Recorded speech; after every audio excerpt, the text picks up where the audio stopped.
থেকে হাইজ্যাক করা হয় ভেনেজুয়েলার প্রেসিডেন্টকে। সুমন, এখন কি পরিস্থিতির সর্বশেষ আপডেটটা আগে দাও, তারপরে আসছি বাকি প্রশ্নে।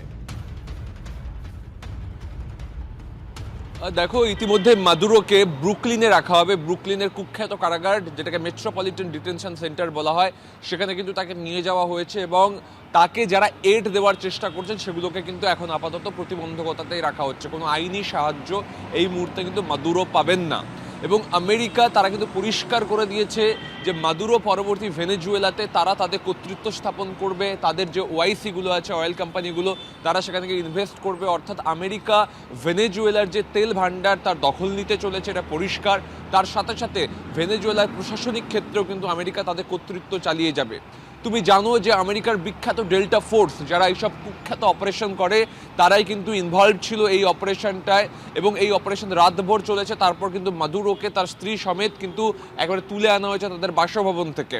তারপর তাদেরকে প্রথমে ডিইএ অর্থাৎ মাদক বিরোধী আমেরিকার যে উইং, তার হেডকোয়ার্টারে নিয়ে যাওয়া হয়। তারপর তাকে কিন্তু ব্রুকলিনে এই কারাগারে রাখা হবে। নরিয়েগাকে যখন আটক করে আমেরিকা, তখন কিন্তু একইভাবে এই ডেল্টা ফোর্সকে কাজে লাগানো হয়েছিল।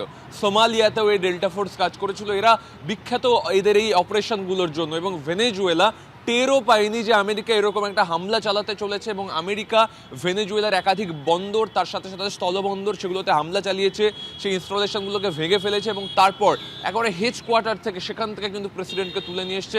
ভেনেজুয়েলার তরফ থেকে প্রতিরোধ করার কোনো সুযোগ পাওয়া যায়নি। তবে ভেনেজুয়েলার যারা মুখপাত্ররা রয়েছেন তারা বলছেন যে শুধুমাত্র সামরিক ইনফ্রাস্ট্রাকচার নয়, তার সাথে বেসামরিক ইনফ্রাস্ট্রাকচারেও কিন্তু হামলা চালিয়েছে আমেরিকা। ট্রাম্পের ঘোষণা, যতক্ষণ না নিরাপদ এবং ন্যায়সঙ্গতভাবে কোন সরকার ক্ষমতায় আসবে ততদিন আমেরিকাই ভেনেজুয়েলাকে নিয়ন্ত্রণ করবে।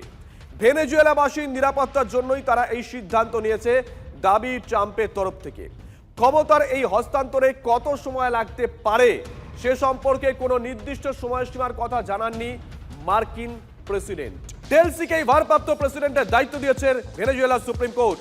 সুমনের কাছে যাব। সুমন, ভেনেজুয়েলা কি একাই লড়াইতে লড়বে, নাকি এখনো পর্যন্ত কোনো জায়গা থেকে ভেনেজুয়েলা কোনো রকম গ্রিন সিগন্যাল পেয়েছে? ইউনাইটেড নেশনসের কাছে রাশিয়া, চীন